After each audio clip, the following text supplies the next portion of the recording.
मुंबईतील नेरूळमध्ये विश्वशांती सोसायटीमध्ये एका घरात स्लॅब कोसळलाय। सुदैवाने यामध्ये 2 वृद्धांचा जीव वाचलाय।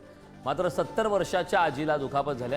सिडको निर्मित घरांना 40 वर्ष पूर्ण झाले, त्यामुळे ही इमारत धोकादायक अवस्थेत आहे। मनपाने अति धोकादायक इमारतीत या सोसायटीचा समावेश करून इथे लोक राहत आहेत।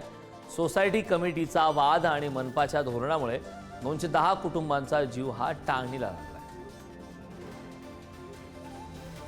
शासनाच्या नियमानुसार 79A च्या परीने पूर्ण आम्ही बहुमताने हा रिडेव्हलपमेंटचा हे केला, प्रक्रिया पूर्ण केली। त्याच्यानंतर टेंडरच्या हिशोबाने बिल्डरला नेमलं, पण त्यानंतर नवीन कमिटी आल्यानंतर या सर्व गोष्टीला पालिकेच्या C1 डिक्लेअर असून सुद्धा सनिबंधकचा प्रशासकीय आदेशानुसार असून सुद्धा या लोकांनी त्याला फेटाळलं, त्याला हे केलं आणि आज कमिटीच्या वादामुळे आणि पालिकेचं दुर्लक्षामुळे हे आज घटना घडलेली आहे। आज परत उद्या परत ही घटना घटू शकते।